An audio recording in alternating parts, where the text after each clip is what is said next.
The snow came early that year to Dry Hollow, dusting the red rocks like flour on a widow's black dress. Clara Hart stood at her kitchen window, watching the flakes fall past the warped glass, each one a reminder of how alone she'd become since Tom died in the mine collapse 6 months past. The townsfolk called it an accident, but Clara knew better. Tom had come home the night before, stinking of whiskey and fear, muttering about unstable timbers and the foreman pushing them to dig where they shouldn't. By morning, he was gone to the mine. By noon, half the mountain had come down, taking Tom and 11 other men with it.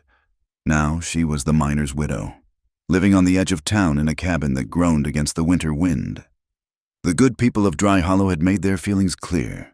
When she walked to Garrison's general store for flour and salt pork, women pulled their children close and men spat tobacco juice in her path. The whispers followed her like tumbleweeds. Bad luck, that one. Curse the mine. She did. Ain't natural. A woman living alone out there. Clara pulled her shawl tighter and turned from the window. The woodpile was getting low again. She'd have to chop more before the storm hit proper, or freeze come nightfall. Her hands, once soft from tending house, were now rough as tree bark from splitting logs and mending fences. She stepped out into the biting cold, her breath making ghosts in the air. The axe handle was smooth from use, fitting her grip like it was made for her hands. She'd gotten good at this, at surviving. Good at pretending the ache in her chest was from the cold and not from the memory of what life used to be, before Tom's drinking got worse, before his fists found her ribs in the dark, before the mountain took him and left her with nothing but shame and relief twisted together like rope. The first log split clean, then the second. By the third, her arms burned, but she kept swinging. Movement kept the thoughts away. Movement kept her warm. Widow Hart. The voice made her miss her mark. The axe blade stuck crooked in the wood. She turned to see Jacob Muller's boy, all of 8 years old, standing at the edge of her property with a handful of other children. Their faces were pink from cold and meanness. "My PA says you're a witch," the boy called out, his voice high and certain. "Says you killed them miners with your evil eye." Clara straightened, leaving the axe where it was. "Your PA says a lot of things when he's deep in his cups. Boy, run along home." But they didn't run. Instead, they picked up stones from the frozen ground. The first one sailed past her ear. The second hit the cabin wall with a crack like breaking bones. "Witch! Witch! Witch!" They chanted it like a prayer, like a game, like children do when they don't understand the weight of their cruelty. Clara stood still as a scarecrow while they pelted her fence, her door, the ground at her feet. She wouldn't give them the satisfaction of running. Wouldn't give the town another reason to say she was crazy, dangerous, different, when they finally tired of their sport and ran off laughing. She bent to gather the scattered firewood, her hands shaking from more than cold. That was when she saw him, a man on horseback, sitting still as stone at the bend in the trail. He was wrapped in a long duster coat, his hat pulled low, but she could see enough, the angular cut of his jaw, the way he held himself straight despite the wind. He'd been watching. For how long? She couldn't say. Their eyes met across the distance. His were dark, unreadable, not pitying, not accusing, just watching. Then he touched his hat brim, a gesture so small she might have imagined it, and turned his horse back toward town. Clara stood there until he disappeared behind the ridge, wondering why that tiny acknowledgement made her throat tight. Nobody had tipped their hat to her since Tom died. Nobody had looked at her like she was anything more than bad luck walking. She finished her work as the sun died behind the mountains, painting the snow pink as shame. Inside, she built up the fire and heated what was left of yesterday's beans. The cabin felt smaller in winter, the walls pressing in with each gust of wind. She sat at the rough table Tom had built in their first year here, back when he still had soft words and steady hands. The knock came after full dark, 3 solid raps that echoed through the small space. Clara froze, spoon halfway to her mouth. Nobody came calling, not anymore. She reached for the shotgun by the door, Tom's old Parker double barrel. "Who's there?" No answer, just the wind singing through the gaps in the logs. Clara cracked the door. Gun barrel first, nobody there. But as she started to close it, she saw them, boot prints in the snow, leading to her door and away again. And on the door itself, where someone had scrawled "witch" in charcoal that afternoon while she was inside, there was nothing. The wood was clean, like the word had never been there at all. She knelt in the doorway, running her fingers over the smooth planks. Someone had scraped it clean, careful not to damage the wood. Someone had stood here in the dark and cold. Taking away that ugly word meant to mark her. The boot prints were large, larger than most men in town wore. She thought of the stranger on horseback, his straight back and steady gaze. But that was foolishness. Why would a stranger care about the troubles of a miner's widow? Clara closed the door and barred it, but sleep wouldn't come. She lay in the narrow bed, listening to the wind and thinking about kindness from unexpected places, about how a man could tip his hat to a woman the whole town shunned, about how someone could see an ugly word on a door and decide it didn't belong there. Morning brought more snow and an empty wood pile. She'd burned through more than she'd thought, keeping the cold at bay. Clara bundled up and headed for the sparse grove of pinyon pines behind the cabin. The trees here were gnarled and tough, like everything that survived in this high desert country. She'd need to drag back several good-sized branches if she wanted to last the week. She was bent over, testing the weight of a fallen limb, when she heard horses, multiple horses, moving slow and purposeful up the trail. Clara straightened, hand moving instinctively to the knife at her belt. 3 men from town. She recognized them as miners who'd worked with Tom, Samuel Briggs, Hans Muller, father of the rock-throwing boy, and Patrick O'Brien. They reined up just short of her, their faces hard with righteous purpose. "Morning. Widow Hart," Briggs said, not touching his hat. "Heard there was some trouble yesterday. Vandalism on your property." Clara said nothing, waited. "Thing is," O'Brien continued, shifting tobacco from one cheek to the other, "we can't have folks thinking they can just come and go as they please around decent people's homes, especially with a woman living alone. Ain't proper." "I manage fine," Clara said, her voice steady as her grip on the branch. Muller leaned forward in his saddle. "That's what worries us. Woman alone. Strange men coming around at night. What would poor Tom think?" The mention of Tom's name in Muller's mouth made her skin crawl. These men had drunk with Tom, gambled with him, enabled every bad habit that made him mean. Now they used his memory like a weapon. "Tom's dead," Clara said simply. "What he'd think doesn't matter anymore." The 3 men exchanged looks. Briggs spit into the snow. "That's cold talk for a grieving widow. Almost like you're glad he's gone." Clara felt the accusation hang in the air between them like ice. These men didn't care about Tom. They cared about a woman who wouldn't bow her head, wouldn't beg for their protection, wouldn't pretend to mourn a man who'd left bruises on her arms. "I need to get back to my work," she said, shouldering the branch. "Good day, gentlemen." She turned her back on them, a calculated risk, and started toward the cabin. She made it 3 steps before O'Brien called out. "That stranger in town, the one riding the spotted horse, he been out this way?" Clara kept walking. "I don't know anything about any stranger." "Funny thing," Muller said. "His boots looked mighty familiar when he came into Garrison's this morning. Same size as those prints leading up to your door last night." Clara's step hitched. Just for a moment, they'd been watching her house. Of course they had. "Lots of men wear boots," she said without turning. "Storm's coming. You'd best get back to town." She heard them talking low among themselves, then the creak of leather as they turned their horses. Briggs called out one last time. "You be careful. Widow Hart, bad things happen to women who invite trouble to their door." Clara stood in the swirling snow, branch heavy on her shoulder, until the sound of hooves faded. Then she allowed herself one moment of weakness, one moment to lean against a pine tree and shake. Not from fear, she'd lived with fear too long for it to unmake her now, but from anger, hot and clean as fire. They thought she was weak because she was alone, Thought she was wrong because she didn't waste tears on a man who'd earned none. Thought she was cursed because it was easier than admitting the mind collapsed from greed and negligence, not some widow's evil eye. Clara hauled the wood back to her cabin as the storm built strength. By the time she'd made 3 trips, the snow was falling thick as a curtain. She was on her final load when she saw it. Fresh wood stacked neat against her cabin wall. Good. Dry pine that would burn hot and long. Enough to last 2 weeks, maybe more.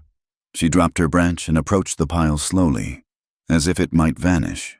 But it was real, solid under her mittened hands. Someone had cut this wood, hauled it here, stacked it proper. Someone had done this while she was in the grove, dealing with Briggs and his men. There were no boot prints. The falling snow had seen to that. But tucked under the top log was something that made her breath catch. A single hawk feather, brown and white, barred, tied with a strip of rawhide, the kind of feather the Apache scouts wore, the kind that marked a gift freely given, expecting nothing in return. Clara held the feather, snow catching in her eyelashes. Somewhere in this cold, hard town was a man who saw ugly words and scraped them away, who watched children throw stones and remembered it, who knew what it was to be marked as other, as dangerous, as unwelcome. She tucked the feather inside her coat, close to her heart, and began carrying the gifted wood inside. Each piece felt like a promise that kindness could exist in unlikely places, that she wasn't as alone as the town wanted her to be. As night fell and the storm raged, Clara Hart sat by her fire, warm for the first time in months. She thought about dark eyes under a hat brim, about boot prints in snow, about the kind of man who would gift wood to a shamed woman without asking for thanks or recognition. Tomorrow, the town would whisper. Tomorrow, they would watch and judge and condemn. But tonight, she was warm. Tonight, someone had decided she was worth kindness, and that was enough to kindle something in her chest that felt dangerously like hope. The stranger rode into Garrison's general store on a Tuesday morning, bringing the cold with him. Clara was there, counting out her few coins for cornmeal and salt. When the bell above the door chimed, she didn't look up. She'd learned it was better not to invite stares. But she felt the shift in the air, the way conversations stuttered and stopped. "Help you?" Old man Garrison's voice was cautious, the way it got when outsiders came through. "Coffee, ammunition, jerky if you have it." The voice was low, measured, carrying a trace of something that wasn't quite an accent but wasn't quite absent either. Clara glanced sideways as the man moved past her to the counter. Tall, lean in the way of men who lived by traveling. Dark hair touched with early gray at the temples. His coat was well worn but maintained. His boots, yes, those were the boots. The size, the worn pattern at the heel. This was her mysterious benefactor. He caught her looking and met her gaze straight on. No recognition flickered in his dark eyes. But something else did. A warning, perhaps, or acknowledgement carefully contained. Then he turned back to Garrison, laying money on the counter. "You planning to stay long?" Garrison asked, wrapping the purchases with more care than usual. Even he could sense this wasn't a man to antagonize. "Few days. Maybe a week. Need a guide for some Eastern gentleman coming through. Heard I might find work here." "Elijah Stone," he said, like the name was something he was trying on for size. "I know these mountains well enough." Clara finished her transaction and gathered her meager supplies. As she passed him, close enough to catch the scent of leather and wood smoke, she murmured, "Thank you." If he heard her, he gave no sign.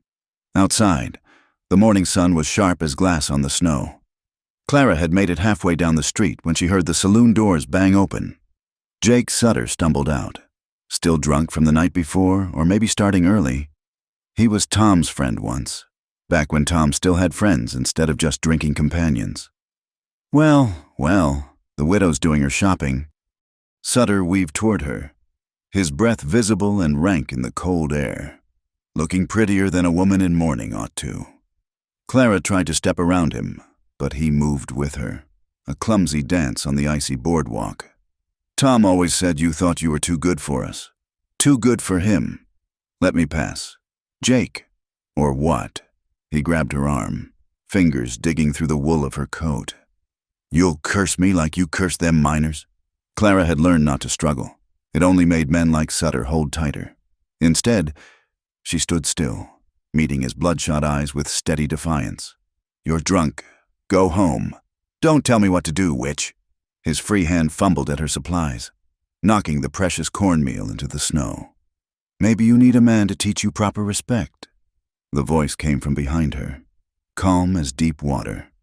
I believe the lady asked you to let her pass. Sutter squinted past Clara at Elijah Stone, who stood relaxed but ready, hand resting casual-like near his hip, not on his gun, but close enough to matter. This ain't your business, stranger. Maybe not. Elijah stepped forward, his boots crunching in the snow. But I've got a peculiar dislike for men who spill a woman's groceries. Seems wasteful in hard times. Sutter's grip on Clara's arm loosened as he tried to process this. Here was a man who didn't know the rules of Dry Hollow, didn't know that Clara Hart was marked, shunned, fair game for harassment. You don't know who this woman is. Sutter slurred. What's she done? Don't need to. Elijah bent and retrieved the sack of cornmeal from the snow, brushing it clean with careful hands. All I see is a lady trying to go about her business and a drunk preventing it. Simple enough. Sutter released Clara entirely now, swaying as he tried to size up this threat. Elijah wasn't particularly broad, but there was something about him, a contained readiness that spoke of violence held in check by choice, not inability. This ain't over, Sutter muttered, but he was already backing away. You'll learn, stranger. This town's got its ways. After he'd stumbled back toward the saloon, Elijah handed Clara the cornmeal, their fingers brushed in the exchange, warm against cold. You didn't have to do that, Clara said quietly. Didn't do it for you. But his eyes said different. Man like that spills cornmeal. Might spill coffee next. Can't have that. Despite everything, Clara felt her mouth twitch toward a smile. Of course, the coffee. He touched his hat brim and walked away, leaving her standing in the street with her rescued groceries and a dangerous warmth in her chest. Behind her, she could hear the whispers starting already, spreading like wildfire through the morning crowd. That night, Clara was mending a tear in her one good dress when she heard it, scratching at her door, followed by a wet thump. She grabbed the shotgun and peered out the window. Nothing but darkness and swirling snow. When she finally opened the door, she found the source, a dead rat, neck wrung, laid on her doorstep like an offering. Nailed above it to her door was a piece of paper with one word: leave. Clara stared at it for a long moment, anger and fear warring in her gut. Then she heard footsteps crunching through the snow, coming fast. Who's there? She raised the shotgun. Elijah Stone emerged from the darkness, hands visible and empty. Heard a commotion, thought I'd check. His eyes found the rat, the note, his jaw tightened. How often does this happen? Often enough. Clara lowered the gun. It's nothing new. That doesn't make it right. He pulled the paper down, crumpling it in his fist. Then he picked up the rat by its tail and flung it far into the darkness. You got any soap? Lye? What? For the door. Blood draws predators. Clara found herself fetching a bucket and rags while this strange man scrubbed her doorstep clean in the freezing night. She held the lantern, watching him work with methodical care. Why? She asked finally. He paused, sitting back on his heels. Maybe I don't like bullies. Maybe I know what it's like to be marked as different. He resumed scrubbing. Or maybe I just can't abide a dirty doorstep. The coffee again?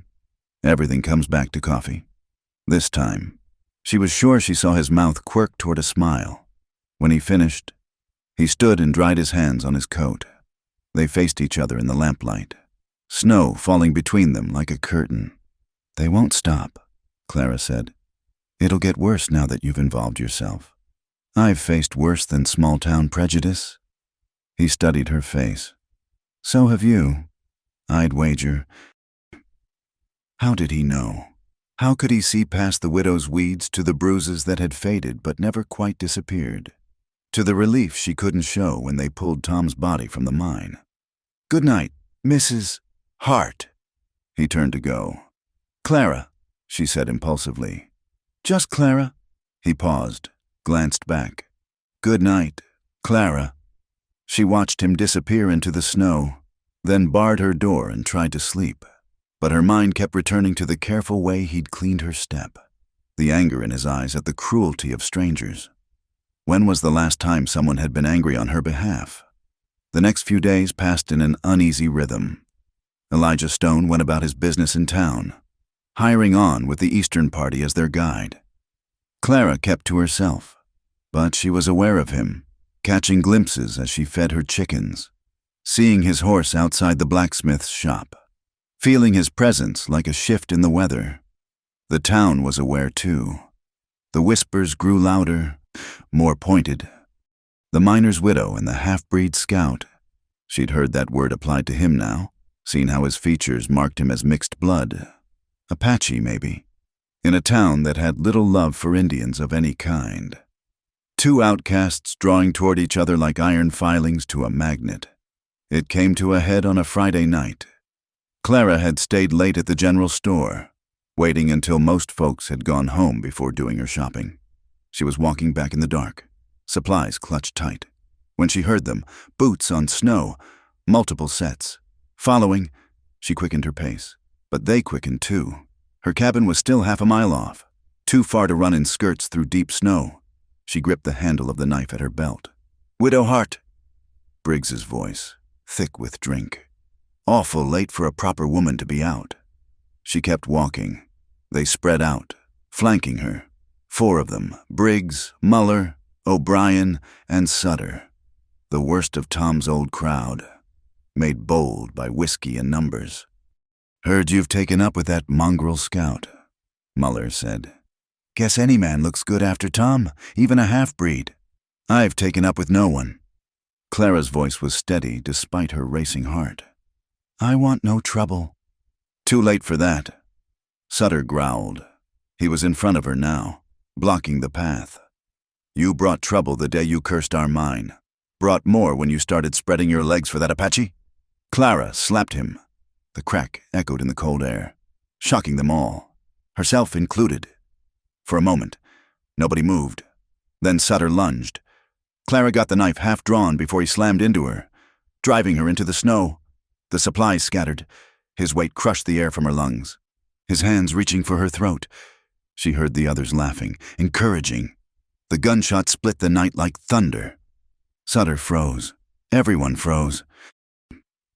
Elijah Stone stood at the edge of the lamplight from the scattered lantern, revolver aimed at the sky, smoke curling from the barrel. "Next one goes lower," he said conversationally. Sutter scrambled off Clara, who gasped for air in the snow. Elijah's gun tracked him, steady as stone, 4 against 1 woman. His voice carried an edge of something dark, something that had seen real violence and found these men wanting. "That what passes for courage in Dry Hollow?" "You don't understand," Briggs started. "I understand plenty." Elijah moved forward, placing himself between Clara and the men.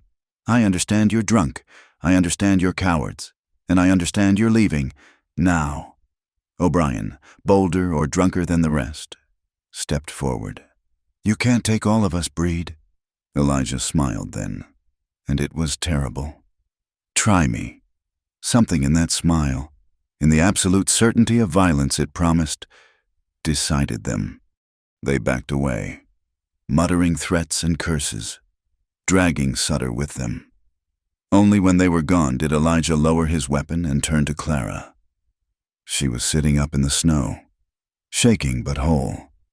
He knelt beside her, his hands gentle as they checked for injury. "Are you hurt?" "No, I don't think so."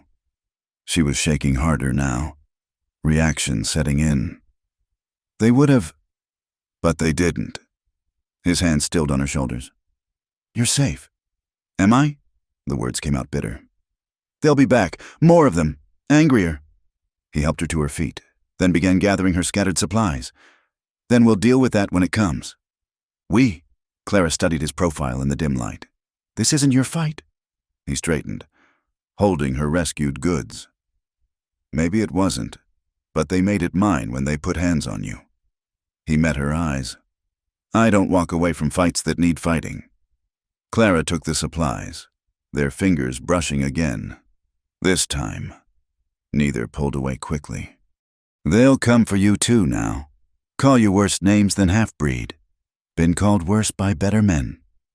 He walked her the rest of the way home, vigilant in the darkness. At her door, he stopped. "Bar this behind me. Don't open it for anyone you don't know." "Where will you be?" He gestured toward the tree line. "Close enough. You can't stand guard all night. You'll freeze." "I've slept in worse places." He studied her face in the moonlight. "Besides, I have a feeling they're not done for tonight." He was right. Just after midnight, Clara woke to the smell of smoke. Through her window, she saw flames licking at her chicken coop. She grabbed the shotgun and rushed out, Elijah appearing from the shadows at the same moment. Together they fought the fire with snow and blankets, saving most of the structure and all the chickens. But the message was clear. Next time, it might be the cabin itself. As they stood looking at the charred wood in the dawn light, both smudged with soot and exhaustion, Elijah spoke quietly. "You could leave. Start fresh somewhere they don't know you." "This is my home," Clara said fiercely. "I won't let them drive me out." He nodded as if he'd expected that answer. "Then we'd better be ready for what comes next." We again, despite everything. She felt that dangerous warmth kindle in her chest. "I told you, I don't walk away from fights that need fighting." He looked at her then, really looked at her, and she saw something in his eyes that matched her own growing feeling. Or from people worth fighting for. The sun rose over the red rocks, painting the snow pink and gold. Clara stood beside this man who'd appeared in her life like an unexpected grace, who saw her not as a curse or a victim, but as someone worth defending, worth knowing. "Coffee?" she offered. "I make it strong." "Everything comes back to coffee," he said. And this time, he did smile. Small but real. As they walked back to the cabin, Clara thought about the battles ahead, the ugliness that would come. But for now, for this moment, she wasn't alone. And sometimes, that was enough to build a future on. The coffee had gone cold between them, but neither moved to refresh it. They sat at Clara's rough-hewn table as morning light stretched across the floor, and she found herself telling the stranger things she'd never spoken aloud. "Tom wasn't always cruel," she said, tracing the wood grain with her finger. "When we first married, he had dreams. We both did. He'd work the mine, save money, buy land, maybe start a horse ranch." She laughed, bitter as alkali water. But the mine got into him. The darkness, the danger, the way men died for another man's fortune. He started drinking to forget, then drinking to get through the day, then drinking because he couldn't stop. Elijah listened without interrupting, his dark eyes steady on her face.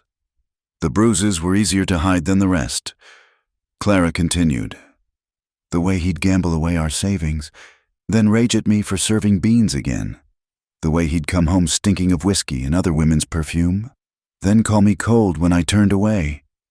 Her voice dropped. "The night before he died, he was worse than usual. Talking about the mine, about how they were forcing them to dig where the mountain was weak. He hit me when I suggested he refuse, said I didn't understand men's business." She touched her ribs unconsciously, remembering. "Next morning, he left before I woke. I was glad. I stood in this kitchen and felt relief that he was gone, even for a few hours. Then the mountain came down. And the town blamed you," Elijah said quietly.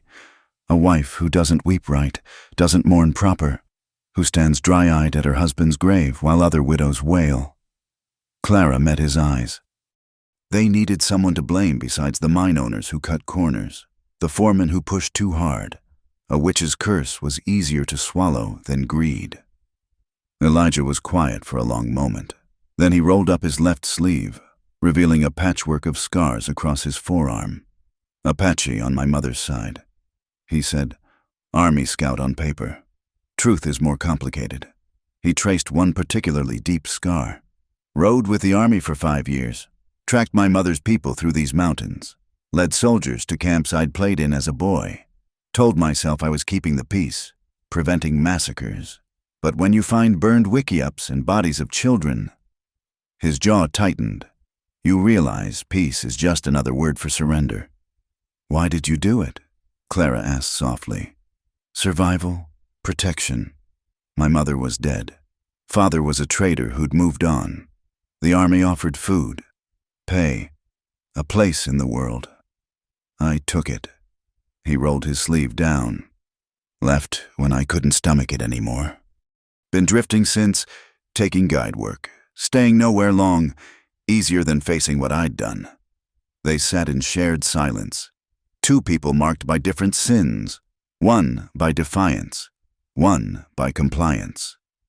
We're a pair, Clara said finally. The witch and the traitor. Maybe that's why I stayed. Elijah admitted. Saw them throwing stones, calling names, reminded me of... He stopped, started again. You fight back. Stand straight. Don't let them make you small. I admired that. Clara felt heat rise in her cheeks. When was the last time anyone had admired anything about her? I'm just too stubborn to run. Stubborn's not the word I'd use. His voice was warm. Strong. Maybe brave. Their eyes met and held. Something shifted in the air between them, fragile as spring ice. Clara felt herself leaning forward slightly, drawn by something she couldn't name, or wouldn't. A sharp rap at the door shattered the moment. They both tensed, Elijah's hand moving to his gun. Mrs. Hart? A woman's voice, thin and nervous. It's Sarah Morrison. Please, I need help. Clara recognized the voice. The minister's wife. One of the few who still nodded to her in town, though never when others were watching. She opened the door to find Sarah on her step. Shawl pulled tight, face pale. My husband's at the Hendricks farm. Their boy took fever. But it's my Ruth. She's burning up, can barely breathe. I know what folks say about you, but... Sarah's eyes filled. You helped birth her. Please. Clara didn't hesitate. She gathered her medicine box, herbs and tinctures she'd learned from an old Mexican woman years back. Elijah stood as she prepared to leave. I'll come with you. No. Clara touched his arm. This is women's work, and Sarah doesn't need more gossip following her home. She looked at the minister's wife. Though people should know, mister, Stone's been nothing but proper. He's protecting me from harassment, nothing more. Sarah nodded quickly, too desperate to care about proprieties. Clara followed her into the morning, leaving Elijah in her cabin, an intimacy that would have shocked her a day ago. Ruth Morrison was indeed burning with fever, her small body racked with coughing. Clara worked through the morning, preparing willow bark tea, making poultices for the child's chest, showing Sarah how to cool the fever with damp cloths. Slowly, Ruth's breathing eased. Her temperature dropped. You saved her, Sarah whispered, clutching Clara's hands. I don't care what they say. You saved my baby. Walking back, Clara felt a strange lightness. She'd helped, healed, been useful. Maybe that's all she'd ever wanted, to be seen as more than a curse or burden. She found Elijah had repaired her damaged chicken coop, the burnt sections replaced with fresh wood. He was washing his hands at the pump when she approached. Thought I'd make myself useful, he said, not quite meeting her eyes. Hope you don't mind. Thank you. She wanted to say more, to explain the warmth spreading through her chest, but words seemed inadequate. They worked together through the afternoon, side by side in companionable silence. He helped her gather eggs, mend fence posts, tend the small garden plot she'd managed to keep alive under cold frames.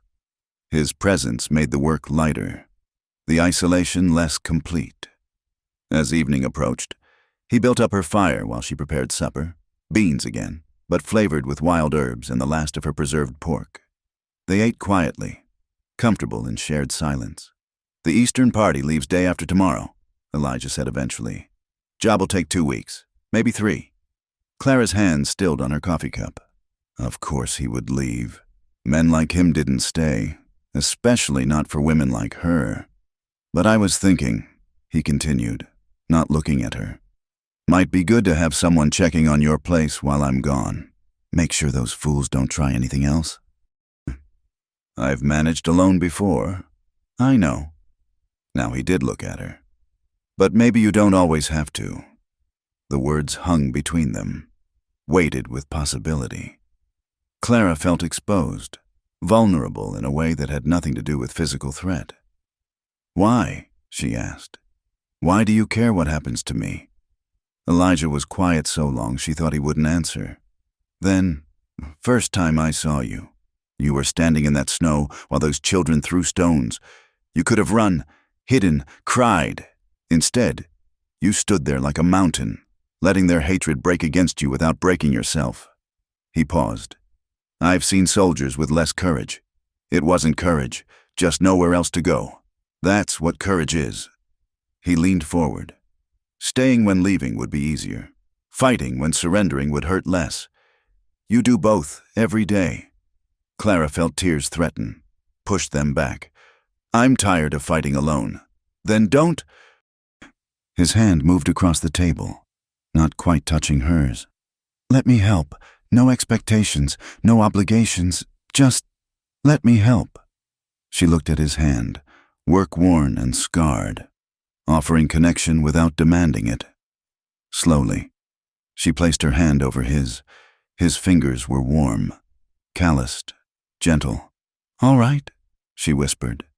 They sat that way as darkness gathered outside. Hands linked across the rough table. Neither spoke of what this meant, what they were building in the space between them. But when Elijah finally rose to leave, Clara felt the absence of his touch like a physical ache. At the door, he turned back. I'll have Jim Morrison check on you while I'm gone. He's a good man, won't let the talk stop him. You spoke to the minister? This afternoon, while you were with his daughter. A slight smile. Mentioned how his wife might appreciate knowing someone with healing skills, how that might be more Christian than throwing stones. Clara shook her head, wonderment mixing with something deeper. You're a surprising man. Elijah Stone. Maybe we can surprise each other. After he left, Clara stood in her empty cabin, but for the first time in months, it didn't feel like a prison. It felt like a beginning. The next morning brought unexpected visitors.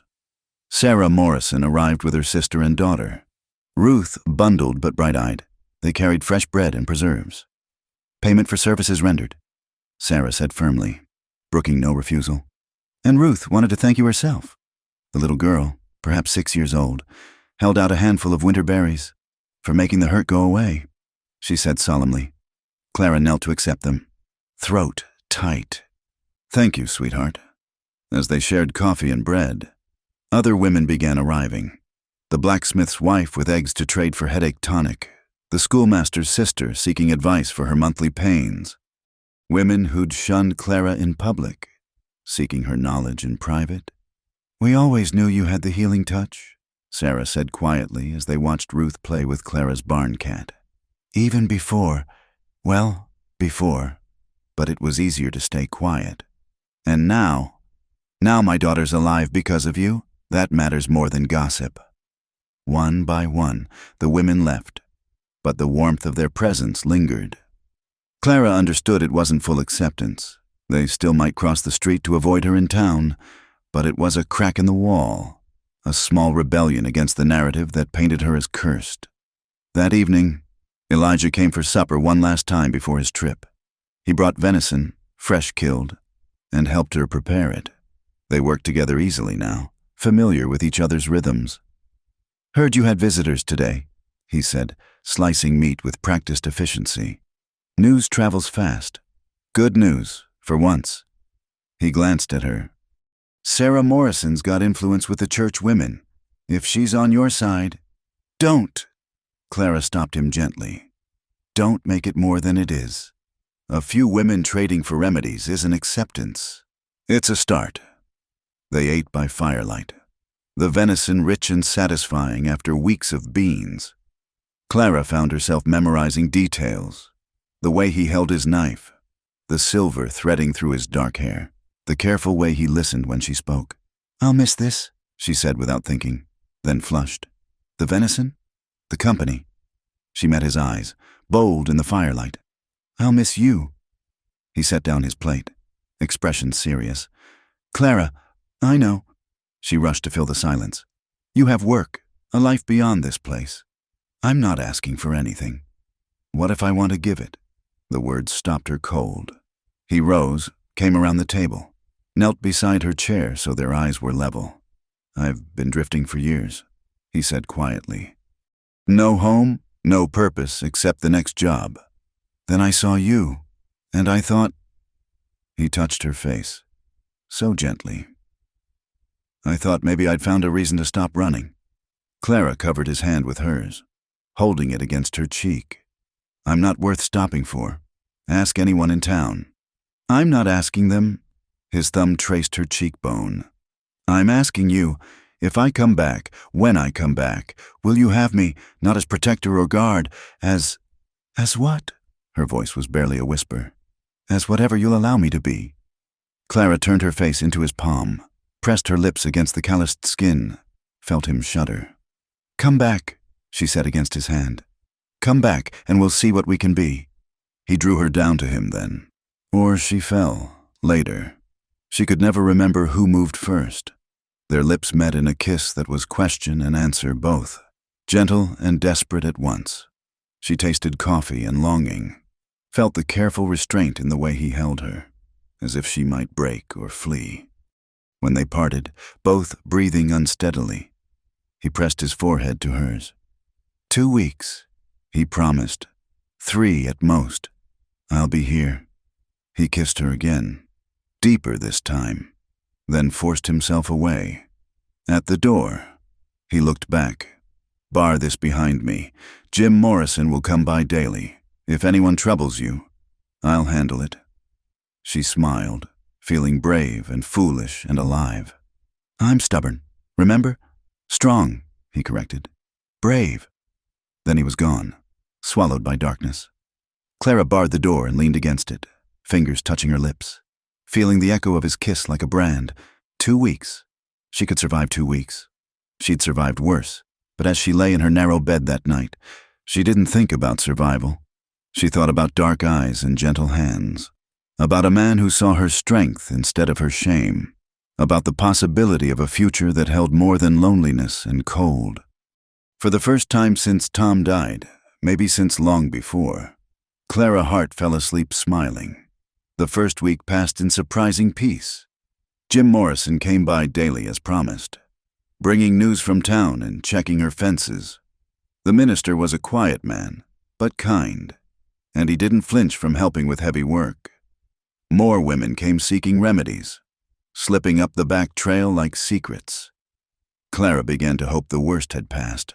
She should have known better. It was the 8th night, moon dark and cold pressing against the windows, when she heard them. Not the usual drunken stumbling, but organized movement, multiple horses trying for stealth. Clara grabbed the shotgun and peered through the curtain. 6 men, maybe 7, spreading out to surround her cabin. Her blood went cold. This wasn't harassment. This was something planned. The pound on her door was loud as thunder. "Open up, witch. Time to answer for your crimes." She recognized Muller's voice, but meaner, more purposeful. These men hadn't come to scare her. They'd come for blood. "I've done nothing wrong," she called through the door. "You cursed our mine, killed our friends. Now you're spreading your legs for that heathen half-breed, defiling our town." Clara backed away from the door, mind racing. The windows. But no, shadows moved past each one. They had her surrounded. The rifle was loaded, but she had maybe 4 shells total. Not enough. The door shuddered under a heavy impact. They were trying to break it down. Think. What would Elijah do? What would a survivor do? The root cellar. Barely big enough for preserves and potatoes, but it had a separate entrance around back, hidden by the wood pile, if she could reach it. Another impact. The door bar creaked. Clara grabbed her coat and the shotgun, then remembered. The evidence. Tom had hidden papers in the bedroom. Insurance documents that named mine owners. Safety reports. She'd found them after he died, kept them out of habit. Now. The door splintered. No time. Clara dove for the back window as men poured through her broken door. Someone shouted. A hand grabbed her skirt. She twisted. Fired the shotgun blind.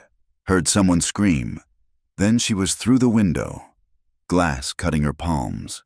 Rolling in the snow. There, get her! Clara ran, skirts tangling, breath sharp in her lungs. The root cellar was 20 yards away. 15, 10. A rope caught her legs. She went down hard, snow filling her mouth. Hands grabbed her, hauled her upright. Muller's face, twisted with righteous fury, filled her vision. Gotcha, witch! They dragged her to the cleared space before her cabin. Someone had built a fire. No, multiple fires. Torches. The men's faces flickered orange and shadow, demonic in their certainty. String her up, someone called. Burn her! Make her confess first! Muller backhanded her, splitting her lip. Confess! Tell them how you cursed our mine! Clara spat blood. I cursed nothing! Your greed killed those men. Another blow. Harder. Her vision swam. Confess! Muller grabbed her hair, forcing her to look at the gathering crowd. More people had come from town. Men, women, even children, drawn by bloodlust and spectacle. Tell them about your devil worship, your fornication with that Apache. Through the pain, Clara saw Sarah Morrison in the crowd, clutching Ruth, face white with horror. Jim Morrison was pushing through, trying to reach them, but the mob held him back. Stop this madness, the minister shouted. This is murder. It's justice, Muller roared back. He turned to Clara. Last chance, witch. Confess and we'll make it quick. Clara lifted her head, found Sarah's eyes in the crowd. I helped your daughter, she said clearly. I've helped many of you. This is how you repay kindness? Some in the crowd shifted, uncomfortable, but Muller just laughed. Witches always help before they harm. It's how they gain power. He nodded to his men. Get the rope. They meant to hang her, right here, in front of her home, while the town watched. Clara felt strange calm settle over her. At least Elijah wasn't here to see this. At least he was safe. The rope scratched against her throat. Someone had thrown it over the branch of the old cottonwood, the one she'd sat under in better times. Hands pushed her toward it. Any last words? Witch?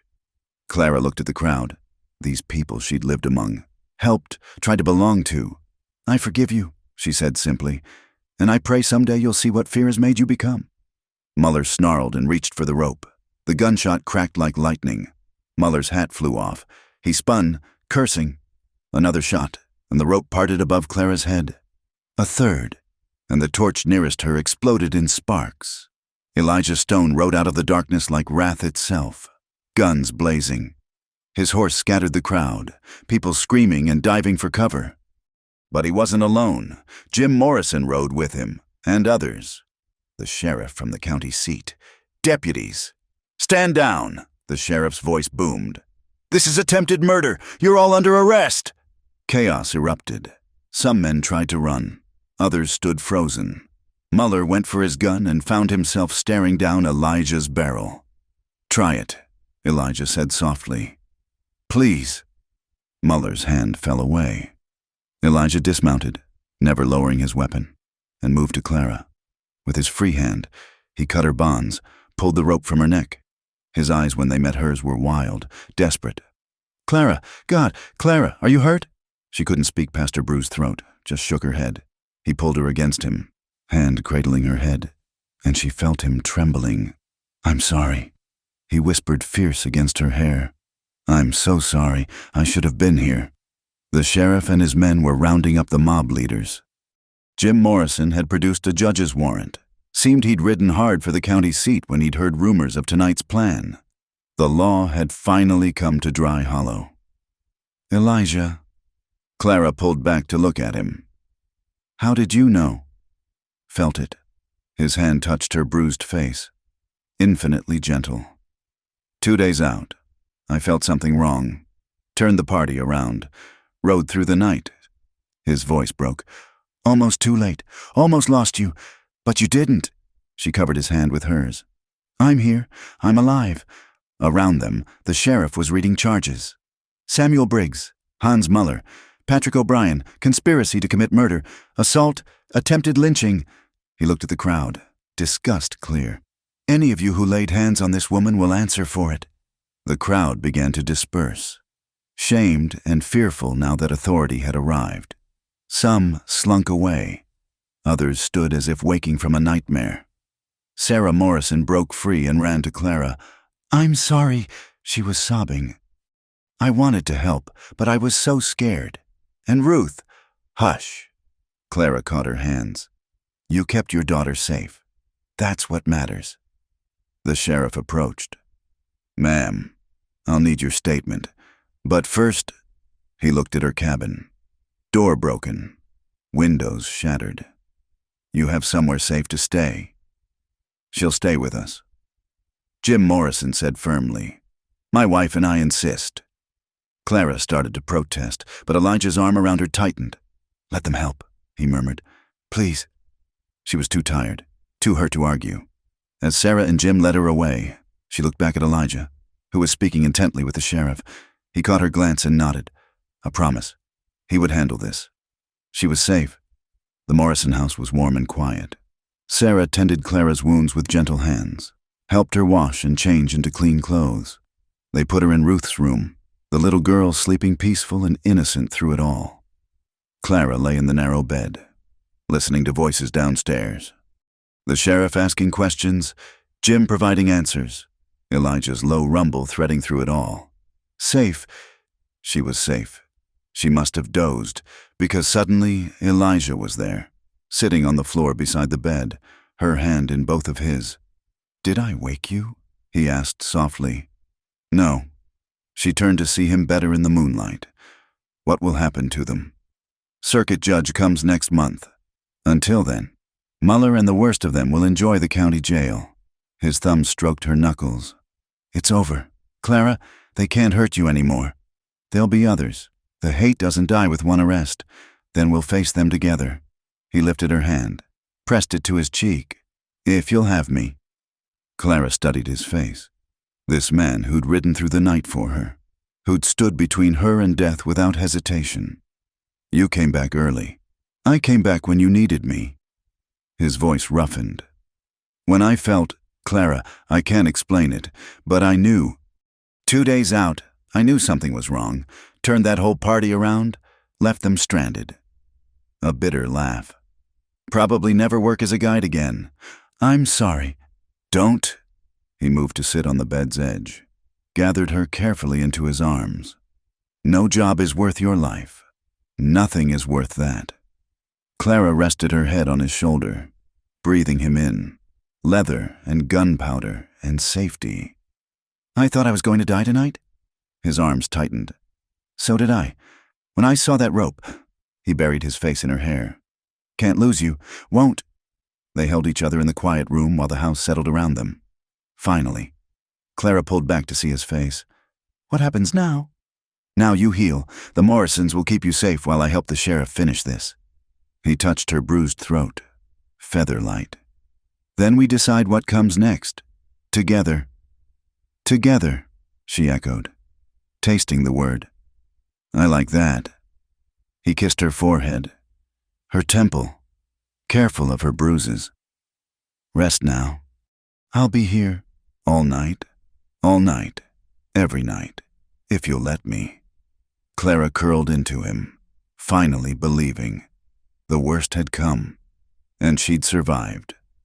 More, she'd been defended, protected, chosen. The town's judgment had broken against something stronger, a love that rode through darkness, that faced down mobs, that whispered safety in the wake of terror. Stay, she murmured against his chest. Always, he promised, and held her while she slept. Morning brought the doctor, the sheriff's final questions, and unexpected visitors. Women from town, led by Sarah Morrison, bringing food and apologies and shame-faced requests for forgiveness. Clara received them with weary grace, understanding their fear even as she couldn't quite forgive it yet. Through it all, Elijah stayed close, a steady presence, a protective shadow, a hand to hold when the memories pressed too near. He helped Jim Morrison board up her cabin, salvaging what they could. The structure would need repair, but it stood. Like its owner, Elijah said, making her smile despite everything. On the second night, as Clara grew stronger and the bruises began to yellow, they walked together behind the Morrison house. The moon was rising, painting the snow silver. "I've been thinking," Elijah said carefully, "about what comes next." Clara waited, heart beginning to race. "Your cabin needs work. Town's not safe yet, even with Muller locked up." He stopped walking, turned to face her. "Thought maybe we could fix both problems at once." "How?" He took her hands, and she realized he was nervous. This man who'd faced down a lynch mob was nervous holding her hands in the moonlight. "Marry me," he said simply. "Let me stand beside you proper. Let them see you're not alone anymore." Clara's breath caught. "Is that why? To protect me?" "No." He pulled her closer. "That's the excuse. The reason is I love you. Have since the moment I saw you standing in that snow, unbroken." His voice dropped. "The reason is I want to wake beside you every morning. Want to build something real with you. Want—" Clara stopped his words with a kiss, pouring everything she couldn't say into the connection. When they parted, both breathless, she smiled. "Yes," she said simply. "Yes to all of it." He whooped, actually whooped, and spun her in a circle, her laughter bright in the cold air. When he set her down, his kiss was deep and promising, full of tomorrows neither had dared dream before. They were married 3 days later in Jim Morrison's church, Sarah as witness and Ruth as flower girl. Half the town came, curious or supportive or simply afraid to show more prejudice under the sheriff's watchful eye. Clara wore Sarah's wedding dress, altered to fit. Elijah wore his one good shirt and a look of wonder. "You sure?" he whispered as they stood before the altar. "Never more sure of anything," she whispered back. Jim Morrison smiled and opened his Bible. "Dearly beloved, we gather today to witness something rare and precious. Love born from adversity, stronger for being tested." As they spoke their vows, Clara thought of all that had led here, the stones thrown, the cruel words, the rope around her neck, but also the wood stacked secret in the night, the gentle hands tending her wounds, the man who'd seen her strength when others saw only shame. "I now pronounce you husband and wife," Jim said warmly. "What God has joined, let no one tear asunder." Elijah kissed her there in the church where she'd been unwelcome, in front of the town that had tried to kill her. It was defiance and declaration both. She was staying, they were staying, and heaven help anyone who tried to drive them out. As they walked back down the aisle, Clara saw faces in the crowd, some approving, the Morrisons, the doctor, women she'd helped. Some uncertain, wrestling with prejudice and witnessed grace, and some still hard, unforgiving. It wouldn't be easy.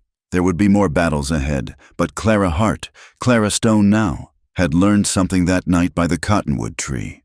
She was stronger than their hate, and now she wasn't alone. Outside the church, snow began to fall, soft and clean.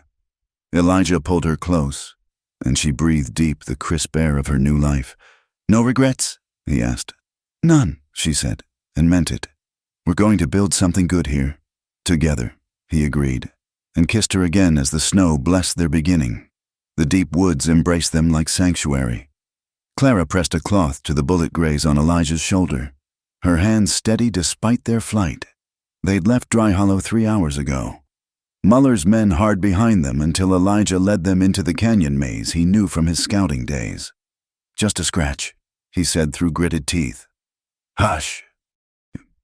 She cleaned the wound by moonlight filtering through the pines. "Let me tend you for once." They'd had 2 weeks of peace after the wedding, 2 weeks of repairing her cabin, of learning each other's rhythms, of building something that felt like home. Then Muller had made bail, money from mine owners who didn't want their secrets exposed. He'd gathered new men, meaner ones from neighboring towns who didn't care about local law. The attack came at dawn. Only Elijah's instincts saved them, waking to danger, pushing Clara out the back window as bullets shattered the front. They'd run with what they could carry, Muller's threats echoing behind them. Now they crouched by a small spring, the sound of water masking whispers. Clara finished binding his shoulder, then leaned back to study him. Where do we go? Deeper. He tested his arm, winced. There's an old Apache winter camp, 2 days north, sheltered, water, game. We can hold there while I heal. And then, his jaw tightened. Then we finish this. They traveled by night, slept hidden by day. Elijah taught her to move silent through the forest, to read sign, to find water. Clara discovered muscles she didn't know existed, a resilience born of necessity. By the third night, she could keep pace without gasping, could spot pursuit trails before he pointed them out. The winter camp was a cluster of natural caves backed against a cliff, invisible until you were almost upon it. A spring bubbled from the rocks, feeding a small pool before disappearing underground. Ancient fire pits marked where families had gathered. My mother's people used this for generations, Elijah said quietly, safe from winter storms and cavalry both. They made camp efficiently, gathering wood, setting snares, creating a home from wilderness. That night, wrapped in blankets by their small fire, Clara felt strangely at peace. I should be terrified, she said, hunted, homeless, hiding in a cave, but I'm not. Elijah pulled her closer. Why not? Because I'm with you. She traced the line of his jaw. Because for the first time in my life, I chose my path instead of having it chosen for me. He caught her hand, kissed her palm. Some honeymoon I've given you. Perfect honeymoon. She shifted to face him. Out here, there's no pretense, no judgment, just us and the truth of what we are together. He studied her face in the firelight. And what are we? Free, she said simply, and kissed him. They came together with desperate tenderness, the danger sharpening every touch. In the circle of firelight, with stone at their backs and stars overhead, they claimed each other fully. No walls between them now, no careful distance, just skin and breath and whispered promises. Afterward, they lay entwined, listening to the night sounds, owl calls, wind in pines, the distant yip of coyotes. I love you, Clara said against his chest. Wanted to say it again, in case. No. He tilted her chin up. No, in case. We're going to survive this. Build that life we talked about. How can you be sure? Because I've been running my whole life. From my heritage, my choices, myself.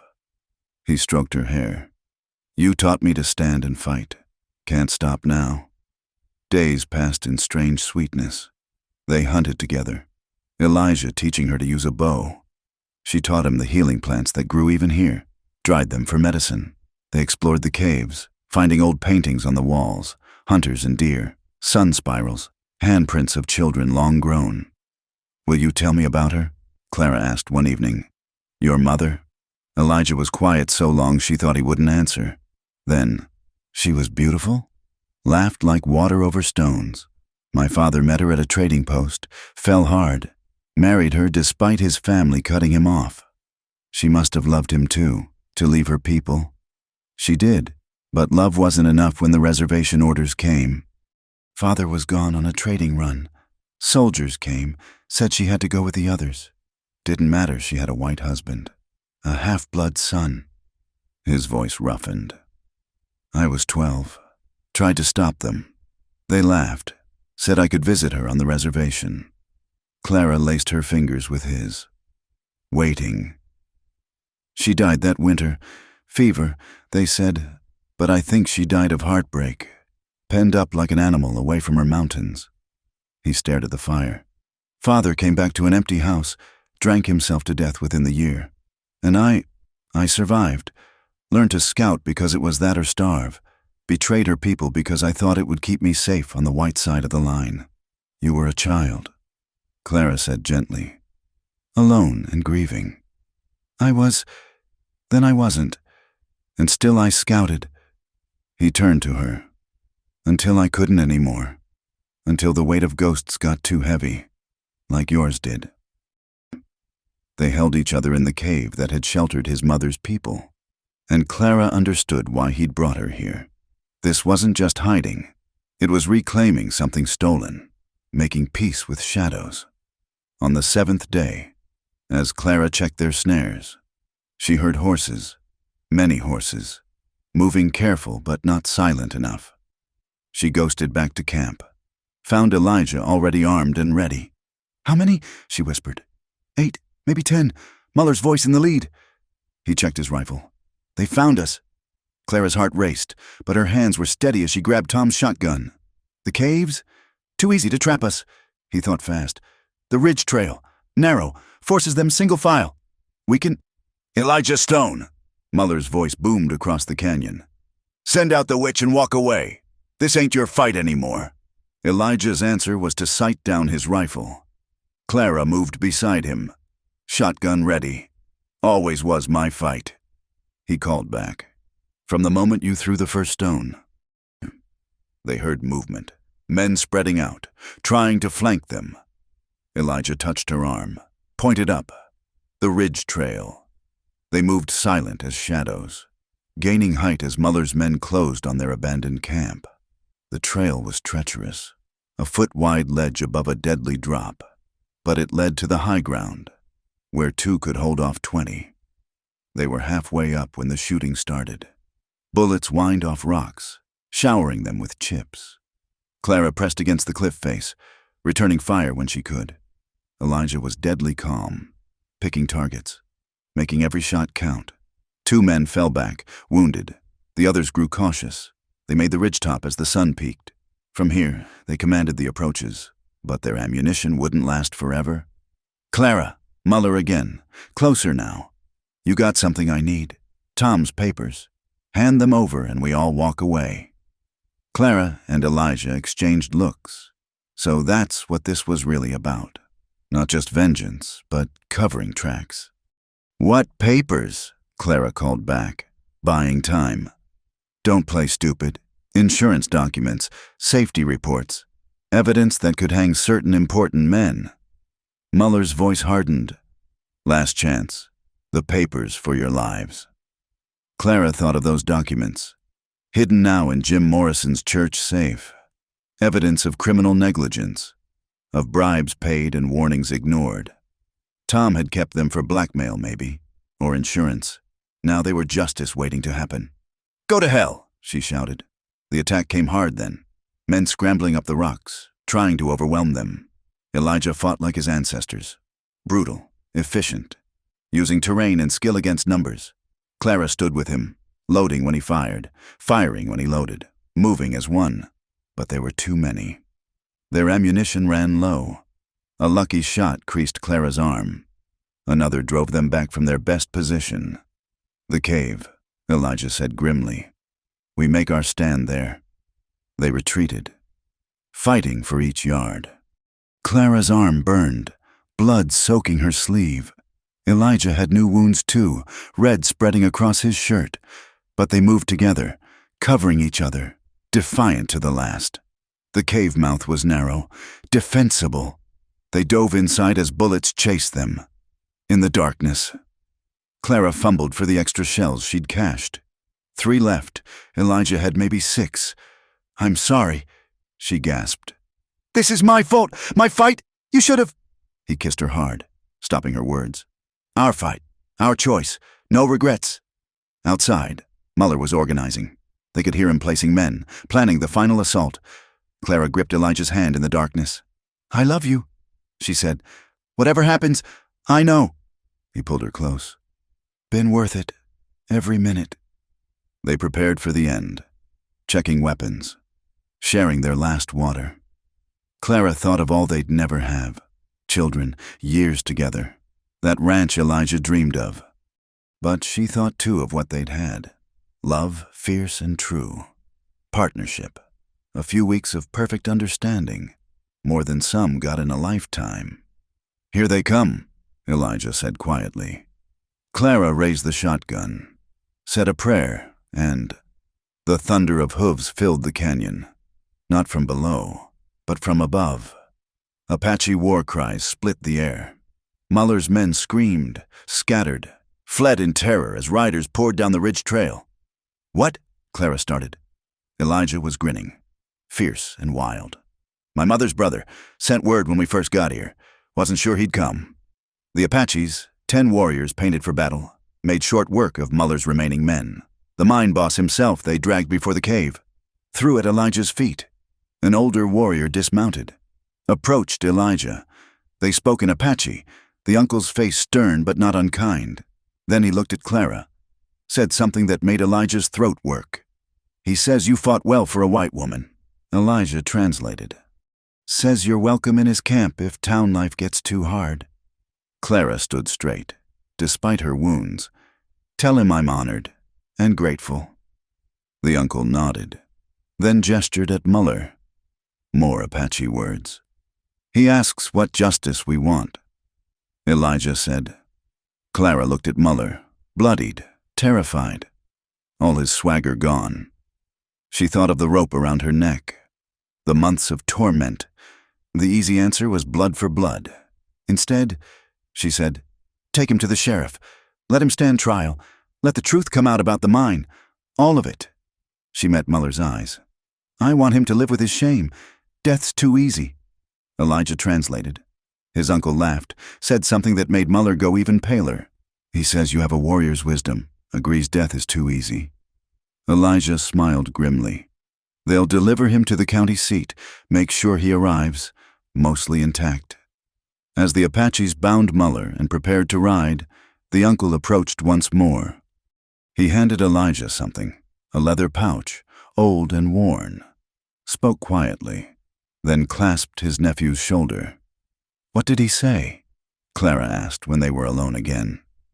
Elijah's eyes were wet. "That my mother would be proud, that I've found my way back to honor." He opened the pouch, revealing turquoise beads, very old. Her wedding gift from his family. He's been keeping it. Clara touched the beads gently. "She'd want you to be happy." "I am." He pulled her against him. "I found you." They stayed in the cave one more night, tending wounds, planning futures. By dawn, they were ready to return. The journey back to Dry Hollow took 2 days. They entered town to find changes. Muller's arrest had broken something open. The sheriff had Tom's papers. Mine owners were being questioned. The good people of Dry Hollow were finding their courage, or at least their shame.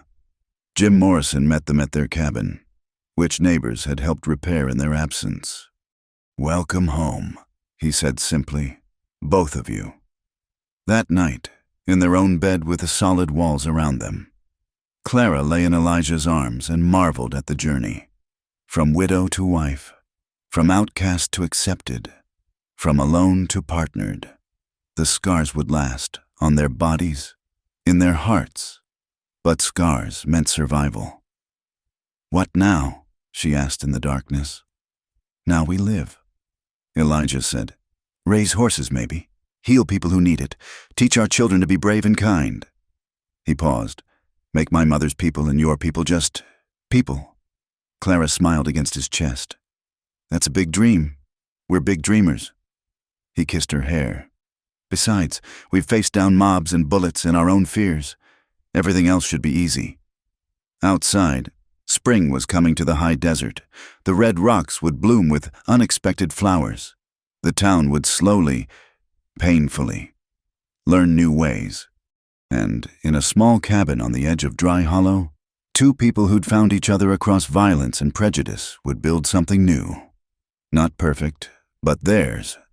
And that was enough for any ending, or beginning. The courtroom in the county seat was packed to the walls, folks standing 3 deep in the back. Clara sat in the witness chair, her hands folded calm in her lap, wearing the new dress Elijah had bought her, simple blue cotton that brought out her eyes. those eyes now fixed steady on Hans Mueller, who sat shackled at the defendant's table. "State your name for the record," the prosecutor said. "Clara Stone, formerly Clara Hart. And you were married to Thomas Hart, deceased." "I was." The prosecutor, a sharp young man from the capital named Davidson, approached with papers. "Mrs. Stone, do you recognize these documents?" Clara studied them carefully, though she knew every word. "Yes, my late husband kept these hidden in our home. Insurance papers, safety reports, correspondence between mine owners and foremen." "And what do these documents reveal?" Mueller's lawyer objected. "Was overruled," Clara continued, her voice clear in the hushed room. "They show the mine owners knew the shaft was unstable. Engineers warned them 3 times.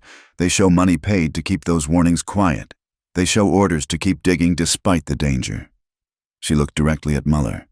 "They show that greed killed 12 men, including my husband." The crowd stirred. Judge Harrison gavelled for silence. "And after your husband's death?" Davidson prompted. "I was blamed, called a witch, a curse. The men who caused the collapse let the town believe I had somehow hexed the mine." Her voice stayed level. But Elijah, watching from the gallery, saw her knuckles whiten. It was easier than admitting their guilt. Davidson introduced more evidence. Witness testimony about the harassment, the attempted lynching, the final deadly pursuit into the mountains. Sarah Morrison testified. Tears streaming about the night the mob came. Jim Morrison detailed finding Clara with a rope around her neck. Even some former mob members, granted immunity, described Mueller's leadership in terrorizing her. Through it all, Clara remained composed. Only when Davidson asked about her injuries did her voice catch slightly. "The physical wounds healed, but knowing your neighbors wanted you dead, that leaves different scars." Mueller's defense was brief and desperate. His lawyer argued mob mentality, grief over lost miners, temporary madness. Mueller himself took the stand, claiming Clara had bewitched the town, that she consorted with savage Indians, that she was a danger to Christian society. "She stands there looking innocent," Mueller spat. "But she's a Jezebel." Took up with that half-breed before her husband's grave was cold. Judge Harrison's gavel cracked. "Mr. Mueller, you'll confine yourself to answering questions." The jury deliberated for less than an hour. Guilty on all counts. Attempted murder, conspiracy, inciting violence, assault. The mine owners, tried separately, faced charges of criminal negligence and manslaughter. As they led Mueller away, he turned to Clara with poisonous eyes. "This ain't over, witch. You'll get yours." Elijah was beside her instantly, but Clara just met Mueller's gaze steady. "It is over. You have no power here anymore." Outside the courthouse, in spring sunshine, Clara breathed deep. Around them, the town that had come to watch was buzzing. Some with sympathy, some with lingering suspicion, but all with a new wariness. The widow they'd tormented had brought down powerful men. The woman they'd called weak had proven strongest of all. "You did it," Elijah said quietly. "Proud. We did it." She took his arm. "Come on, let's go home." But home had changed in their absence. Their cabin, rebuilt by neighbors, sat waiting, but so did opportunities. The judge, impressed by Clara's composure and intelligence, had pulled them aside after the verdict. "Mrs.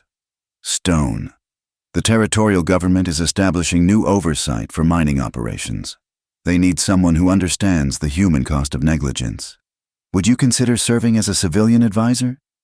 Clara had looked at Elijah, seen his encouraging nod. "I'd be honored, Your Honor." Now, riding back to Dry Hollow, she wondered what this new life would look like. Respect instead of suspicion. Purpose beyond mere survival. They found the town transformed by the trial's revelations. The mine had closed pending investigation, throwing many out of work. But new businesses were opening. A freight company, a larger general store. Talk of a railroad spur. Dry Hollow was growing beyond its mining roots. Their first night home, someone knocked at the door. Clara tensed from habit, but Elijah's hand on her shoulder steadied her. He answered, gun handy but not drawn. Margaret Schultz stood on the step, one of the women who'd been cruelest after Tom's death. She held a covered dish, her face working with difficult emotion. "I come to apologize," she said stiffly. "And to bring supper. It ain't enough, I know, but my husband was in that mine. Could have been me wearing widow's weeds, blamed for something I didn't do." She thrust the dish at Elijah. "I was wrong. We all were. I'm sorry." After she fled, Clara found herself crying, not from hurt, but from release. One apology couldn't erase months of torment, but it was a beginning. More beginnings followed. The territorial appointment came through, requiring Clara to travel monthly to the capital. Elijah took work training horses, his mixed heritage suddenly an asset, as the army sought scouts who could negotiate with Apache bands.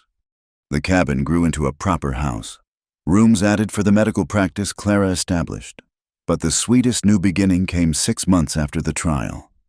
Clara woke nauseated, racing for the wash basin.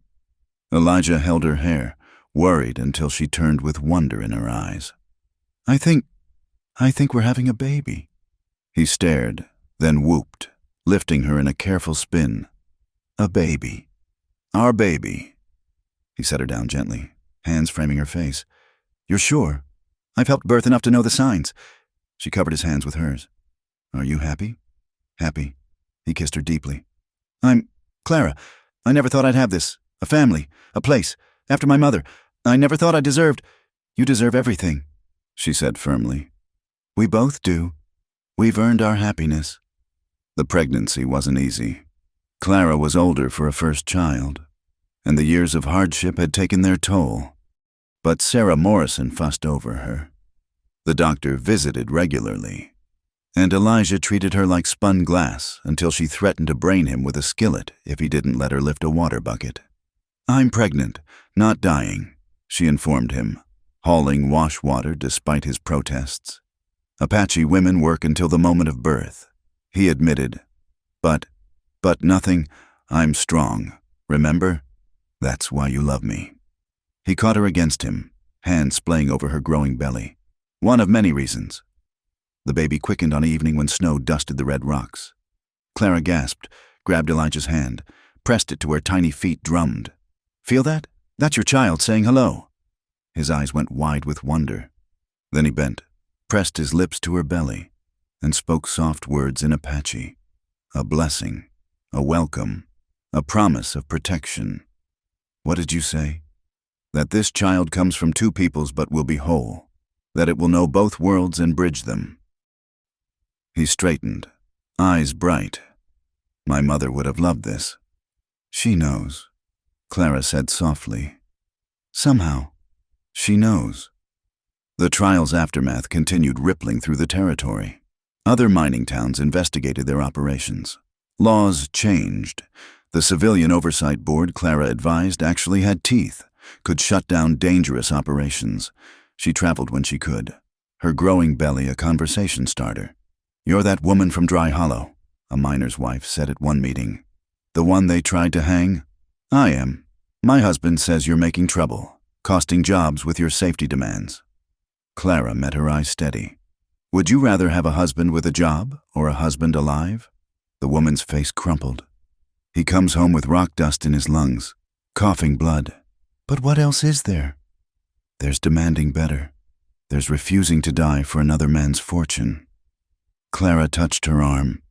"Your husband's life is worth more than any gold they'll ever pull from the ground."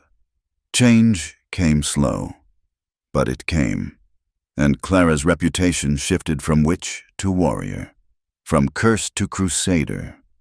Not everyone approved, but respect replaced fear. Home in Dry Hollow, her practice grew. Women especially sought her out, trusting her remedies and midwifery.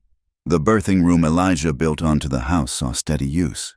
"Seems fitting," Sarah Morrison said, visiting as Clara's time approached, "you helping bring life into the world after they tried to take yours." Elijah's horse training flourished too. His reputation for gentling difficult animals spread. Ranchers brought their problem horses, watched in awe as he worked. Patient, intuitive, blending Apache horsemanship with cavalry techniques. One evening, Clara watched from the porch as he worked a particularly spirited mare. The horse had been abused, trusting no one. But under Elijah's hands, she slowly calmed, accepting first his presence, then his touch. "You have a gift," Clara said when he joined her. "Just patience." He settled beside her, hand finding her belly, and understanding what it's like to be broken but not beaten. Like us. Like us. He kissed her temple. "Good thing we found each other." The best thing. The pain started just after dawn, on a morning when wildflowers painted the desert. Clara had helped dozens of women through labor, but experiencing it herself was different.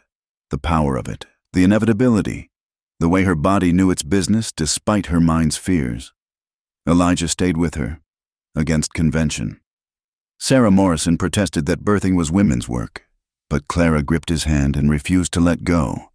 "He stays," she gasped between contractions. "We do everything together." So he stayed, wiping her sweat, supporting her through the waves, whispering strength when she thought she had none left. And when their daughter finally arrived, squalling, perfect, with her mother's fierce spirit already evident, he was the first to hold her. "Look what we made," he marveled, tears running free. "Look at her, Clara!" Clara, exhausted but triumphant, reached for their child.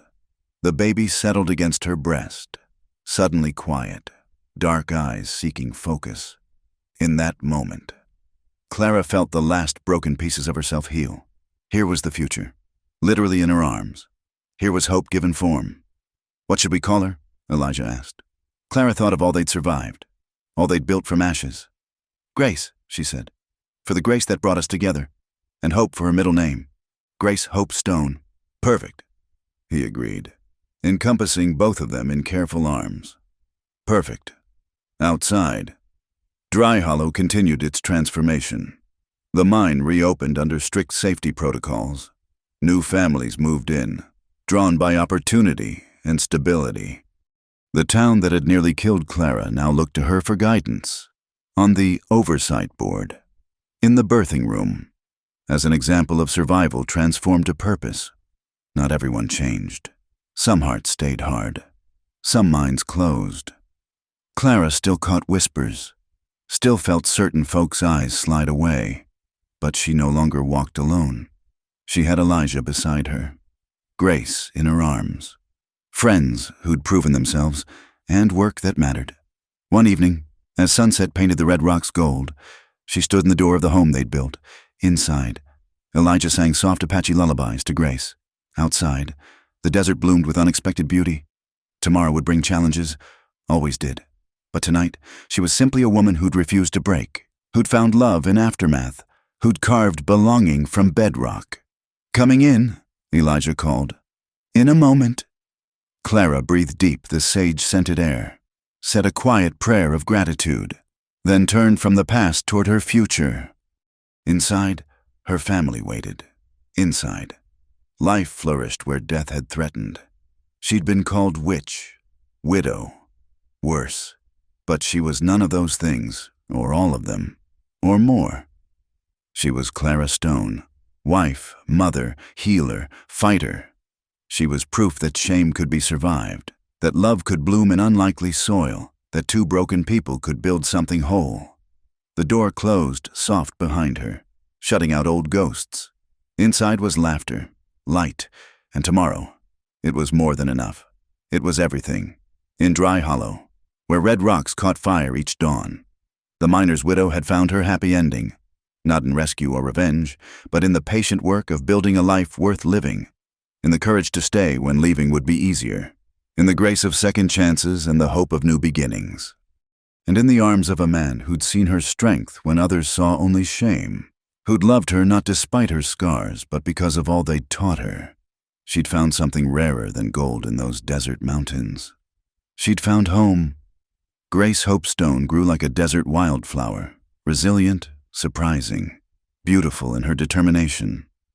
By 5, she could ride before she could properly read, spoke Apache and English with equal fluency, and had her mother's direct gaze that saw through pretense. "Mama," Why does Mrs. Henderson cross the street when she sees us? Grace asked one morning, helping Clara gather herbs in the garden. Clara paused, choosing her words. 5 years of relative peace hadn't erased all prejudice. Some people hold on to fear. Little one, it makes them small. Because Papa's Apache? Partly. And because Mama stood up when they wanted me to stay down. Grace considered this with the gravity children bring to important things. That's silly. Standing up is better than staying down. Yes, Clara smiled, touching her daughter's dark hair. It is. The morning was interrupted by hoofbeats. Jim Morrison riding hard. Face grim. Clara's stomach tightened. Jim never rode like that unless something was very wrong. Clara, thank God, it's the Fowler child, snakebite. They're bringing him here, but... Get my medical bag, Clara commanded. Already moving. Grace, run tell Papa to prepare the treatment room. The child arrived unconscious. Legs swollen purple-black. Rattlesnake, from the marks. Clara worked with practiced efficiency, cutting the wound, drawing poison, applying poultices. Elijah assisted, keeping the boys' thrashing parents calm while Clara fought for their son's life. Hours passed. The swelling slowly reduced. Fever broke. When young Timothy Fowler finally opened his eyes, weak but lucid, Clara nearly wept with relief. He'll live, she told the parents. Keep him quiet for a week. I'll check on him daily. Mrs. Fowler, who'd never spoken to Clara directly in 5 years, gripped her hands. We can't pay much. Pay what you can when you can. Clara said gently, your boy's life matters more than money. After they left, Elijah found Clara slumped in the kitchen, exhaustion hitting hard. He poured coffee, sat beside her. That was Thomas Fowler, wasn't it? One of Muller's old crowd. Yes. Clara sipped the bitter brew gratefully. He was there that night, holding a torch, and you saved his son. I'm a healer. That's what I do. She met his eyes. Besides, children shouldn't pay for their parents' sins. Elijah kissed her forehead. My brave wife, still choosing mercy over justified anger. Not always mercy. Clara admitted. Sometimes just tired of carrying hate. It's heavy, and I have better things to hold. Like their daughter, who burst in demanding lunch. Like the practice that now served 3 counties. Like the life they'd built from ashes. Imperfect, but theirs. News of the Fowler boys' recovery spread. More former enemies brought their sick, their injured. Clara treated them all with professional calm. And slowly, grudgingly, minds changed. Not all. Some hatred ran too deep, but enough. You're doing it. Sarah Morrison marveled one day, watching Clara tend a line of patience, healing the town along with the people. Towns are just people. Clara replied, heal enough individuals, the collective follows. But not everything was healing. Reports came of Indian raids to the south, cavalry responses, escalating violence. Elijah grew quiet when such news arrived, remembering his scouting days. One evening, an Army lieutenant arrived at their door. Mr. Stone, I'm Lieutenant Carter. We need scouts who know this territory, who can talk to the Apache bands. The pay is good. No. Elijah's response was flat. I don't scout anymore. The situation is deteriorating. Your skills could save lives on both sides. Or help the Army find more camps to burn. Elijah's jaw tightened. I said no. Carter persisted. Your particular background makes you invaluable. A foot in both worlds. Get out! Elijah's voice went deadly quiet. Get out of my home! After Carter left, Clara found Elijah in the barn, working a young horse with unusual intensity. She waited until he acknowledged her presence. They'll keep coming, he said finally. Every time there's trouble, they'll want me to be their Indian who helps them fight Indians. You're more than that. Am I? He turned to her, eyes haunted. What example am I setting for Grace, her mixed-blood father who betrayed his people? Clara crossed to him, took his face in her hands. Her father who chose love over hate, who builds instead of destroys, who teaches her both her heritages with pride. She held his gaze. That lieutenant was wrong.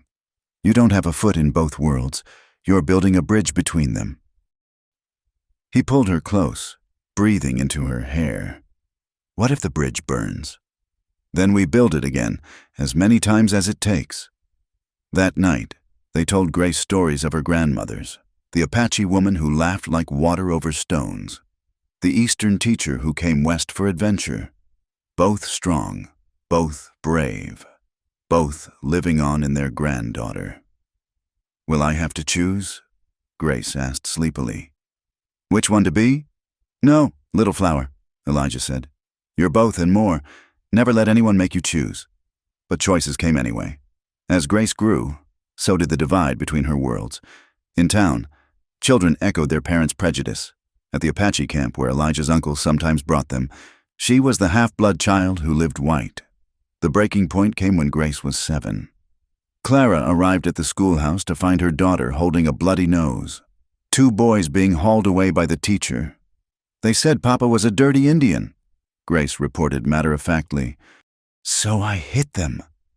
At home, Clara cleaned her daughter's face while Elijah paced. "Maybe we should leave," he said. "Start fresh somewhere." "No." Grace's voice was firm as her mother's. "This is our home. We don't run." Clara and Elijah exchanged looks over their daughter's head. 7 years old and already fighting their battles. Fighting isn't always the answer, Clara said carefully. "You fought," Grace countered. "When they tried to hurt you, you fought back. Eventually, first, I tried to survive, then understand. Fightin' came last." Grace considered this. "But sometimes fighting is necessary?" "Sometimes," Elijah admitted.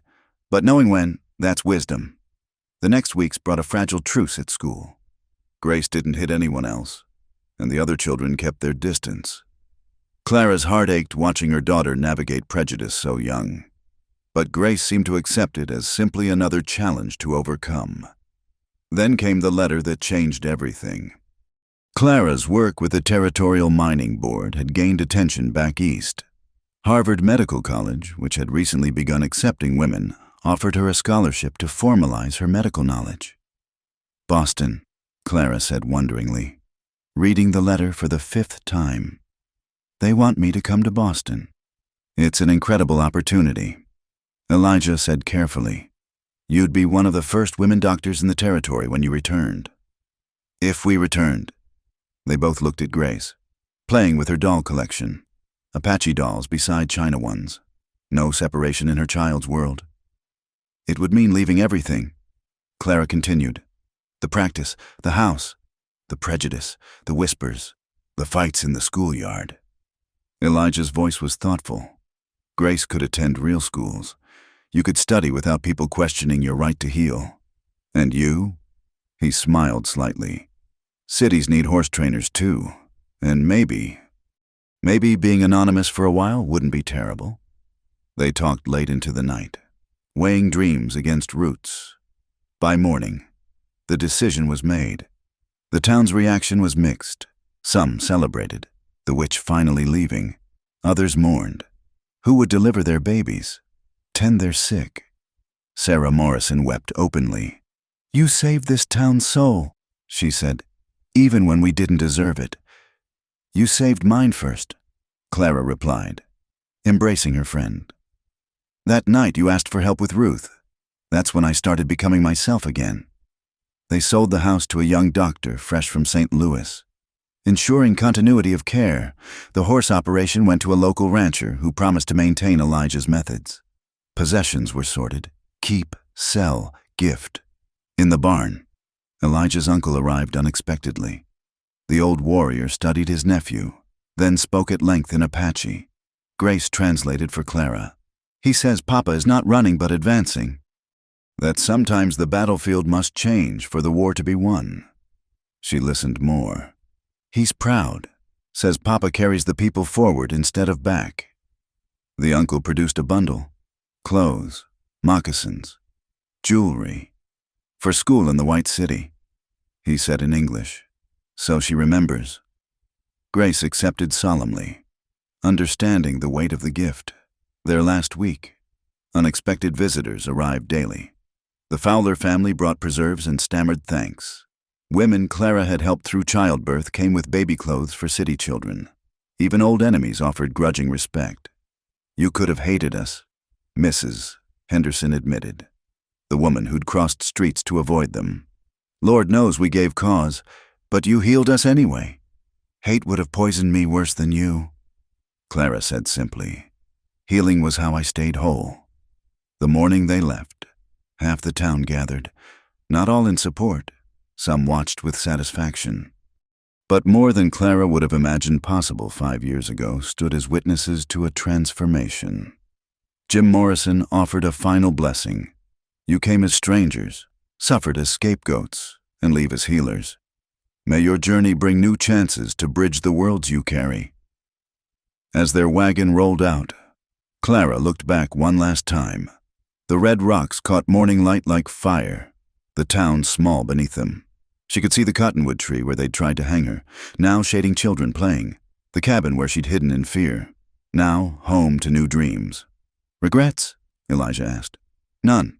She turned forward, Grace between them, pointing excitedly at the road ahead. "We did what we came to do. Survived? More. We transformed survival into purpose, showed them change was possible." She smiled. "Now let's see what Boston makes of the Witch of Dry Hollow." "The doctor," he corrected. "Dr. Clara Stone." She liked the sound of that. Doctor, mother, wife, survivor. All true, all earned. The road stretched long before them, dust and promise in equal measure. Grace chattered about trains and tall buildings. Elijah whistled an Apache traveling song, and Clara felt her heart lift with each mile. Behind them, Dry Hollow wrestled with their absence. Some hardened back into old patterns, but others, the healed, the helped, the grudgingly changed, carried forward what Clara had taught. That strength could wear a woman's face, that mercy could overcome justified rage, that bridges could be built between peoples, one healing at a time. In the birthing room Clara had left, the new doctor delivered his first baby using her methods. At the schoolhouse, the teacher told Grace's empty seat as example, the child who excelled despite adversity.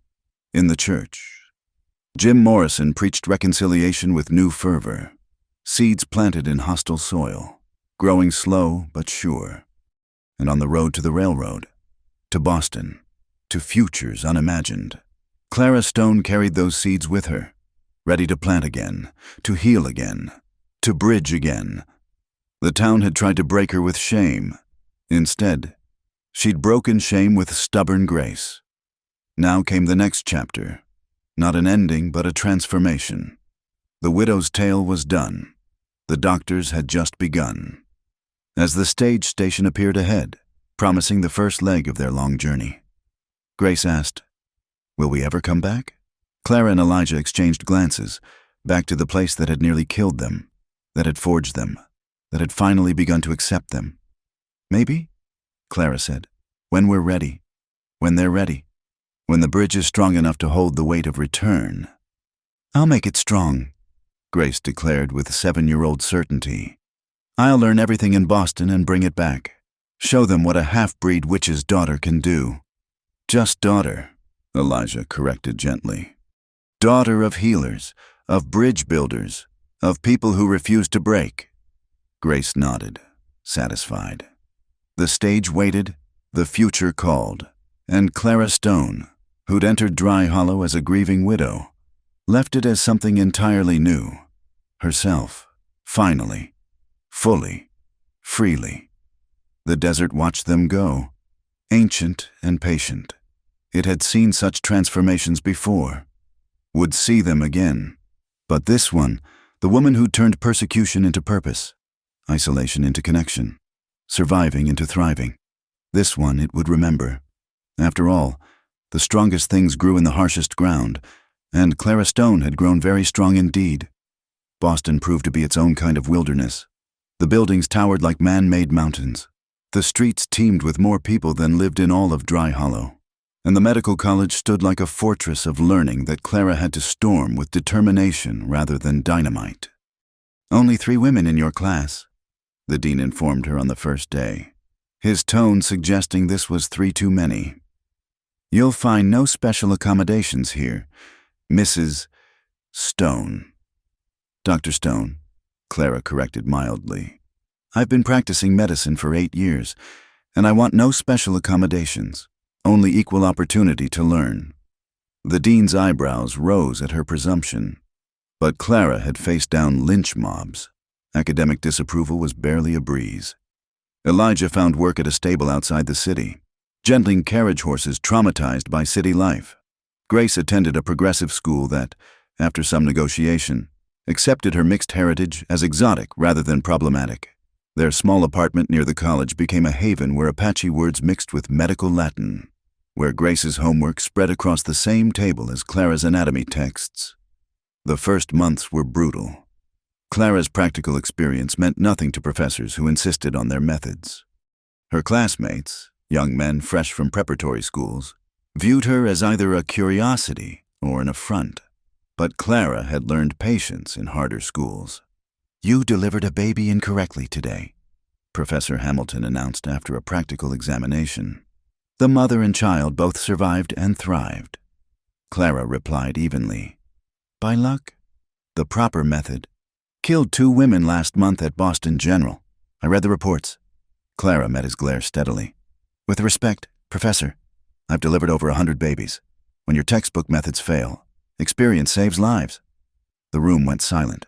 Then, from the back, one young man, William Chen, the only other outsider in their class, began to clap slowly. A few others joined him. Professor Hamilton's face purpled. "See me after class, Mrs. Stone." But afterward, instead of expulsion, he handed her a different textbook. "German methods, more advanced. If you're going to challenge tradition, at least know the latest thinking." It was as close to approval as she'd get. Meanwhile, Grace navigated her own challenges with inherited steel.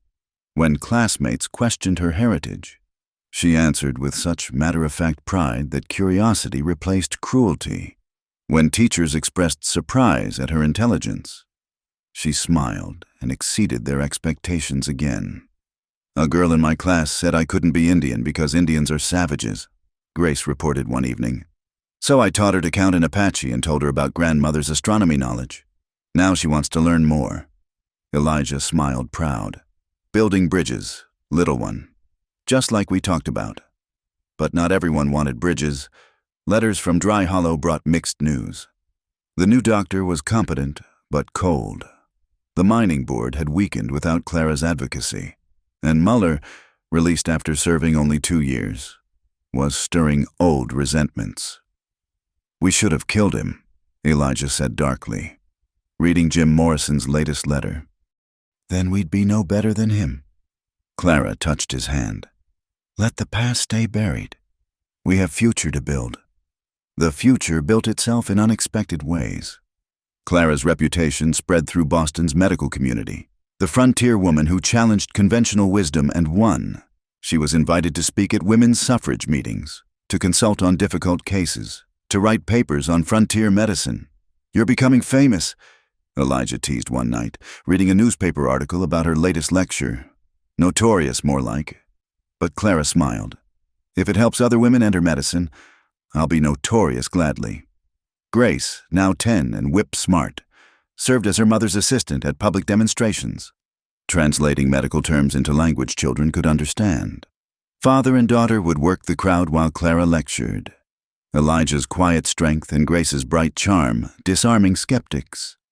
"We make a good team," Grace observed after one particularly successful presentation. "Always have." Clara agreed, hugging her close. The letter that changed everything arrived on a cold February morning in their 3rd year. Sarah Morrison's handwriting, but shaky, urgent. "Clara, come home, please. Outbreak of something terrible. Children dying. New doctor fled. Town desperate. I know we've no right to ask, but you're our only hope. Jim's sick too. Please." Clara read it twice, then handed it to Elijah. He read silently, then looked up. "We're going," he said simply. "My studies, We'll be here when we return. Your people need you now. Your people, the ones who tried to kill her, who'd driven her out, who'd also changed. Some of them, who'd learned, slowly, who'd, maybe, earned a second chance at redemption. The dean was surprisingly understanding. Practical experience treating an epidemic? That's worth a semester of classes. Document everything. Write it up when you return. I'll hold your place. They packed quickly. Grace excited despite the circumstances. The train journey west felt like time traveling backward, each mile stripping away Boston polish to reveal the frontier foundation beneath. Dry Hollow appeared both unchanged and entirely different. The buildings looked the same, but shabbier. The mountains still rose red and eternal, but the streets were too quiet, fear hanging like smoke in the air. Jim Morrison met them at the stage, looking haggard. "Thank God, it's bad. Clara, mostly children, fever, spots, delirium. We've lost 6 already." Clara's mind raced. Scarlet fever? Measles? Neither. Something else. Something worse. The old hospital, really just a converted house, overflowed with sick children. Clara entered and immediately took charge, her Boston authority merging with frontier practicality. Within hours, she'd reorganized the space, implemented quarantine procedures, and begun systematic examination. "It's a variant of typhoid," she announced after careful study. "Waterborne. The well near the school is contaminated." "How do you know?" The question came from Thomas Fowler, whose son she'd saved from snakebite years ago. "Because I've seen it before, and because—" She showed him the microscope she'd brought from Boston, demonstrated the bacteria. "Science, Mr. Fowler. Not witchcraft." He flushed but nodded. "What do we do?" "Boil all water, isolate the sick, and pray we caught it in time." The next weeks blurred together. Clara worked 18-hour days, training volunteers, treating symptoms, fighting dehydration and fever with every tool in her expanded arsenal. Elijah organized the town's response, new well digging, supply distribution, enforcing quarantine. Grace, despite Clara's fears, insisted on helping, reading to sick children, fetching supplies, being living proof that recovery was possible. "She's Apache brave and Boston smart," one recovering child told his worried mother. "If she says I'll get better, I believe her." Slowly, painfully, the tide turned. New cases dwindled. The sick began recovering. Death stopped. When the last child left the hospital, walking on wobbly legs but walking, the town collectively exhaled. That evening, a delegation came to the house they'd rented. Clara tensed, remembering other delegations with torches and rope, but these men removed their hats, shuffled feet, looked anywhere but her eyes. Finally, Thomas Fowler spoke. "We owe you an apology, and more. You saved us when we didn't deserve it. After what we did," he swallowed hard. "Thank you, and I'm sorry. We're all sorry."